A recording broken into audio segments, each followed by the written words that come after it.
दावीद राजा स्तोत्र 32 वचन 1 मध्ये म्हणतो, आणि ज्याच्या अपराधांची क्षमा झालेली आहे आणि ज्याच्या पापावर पांघरून घातलेलं आहे तो धन्य. परंतु नवीन कराराचे लोक आता काय म्हणतात? ज्याच्या अपराधाची क्षमा झालेली आहे आणि ज्याच्या पापांची क्षमा येशूच्या रक्तामध्ये झालेली आहे तो धन्य.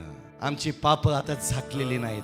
ज्या क्षणाला येशूचं रक्त आमच्या जीवनामध्ये कार्यान्वित होतं, आम्ही पश्चातापी अंतकरणाने येशूकडे जातो, त्यावेळेस मानवाच्या द्वारा मरणाचं जे सामर्थ्य मानवावर निर्माण झालेलं होतं, तोच देव असा नाही, तो मानव म्हणून या जगामध्ये आला आणि तो मानव म्हणून आमच्यासाठी मरण पावला. परंतु ज्यावेळेस तो मरण पावला, तो ख्रिस्त म्हटलेला मानव, तो देवाचा पुत्र म्हटलेला मानव, याने कधीही कुठंही केव्हाही आणि कसलंही कोणतंही अपराध पाप केलं नाही. म्हणूनच येशूचं रक्त आम्हाला सर्व पापांपासून शुद्ध करण्यासाठी समर्थ आहे.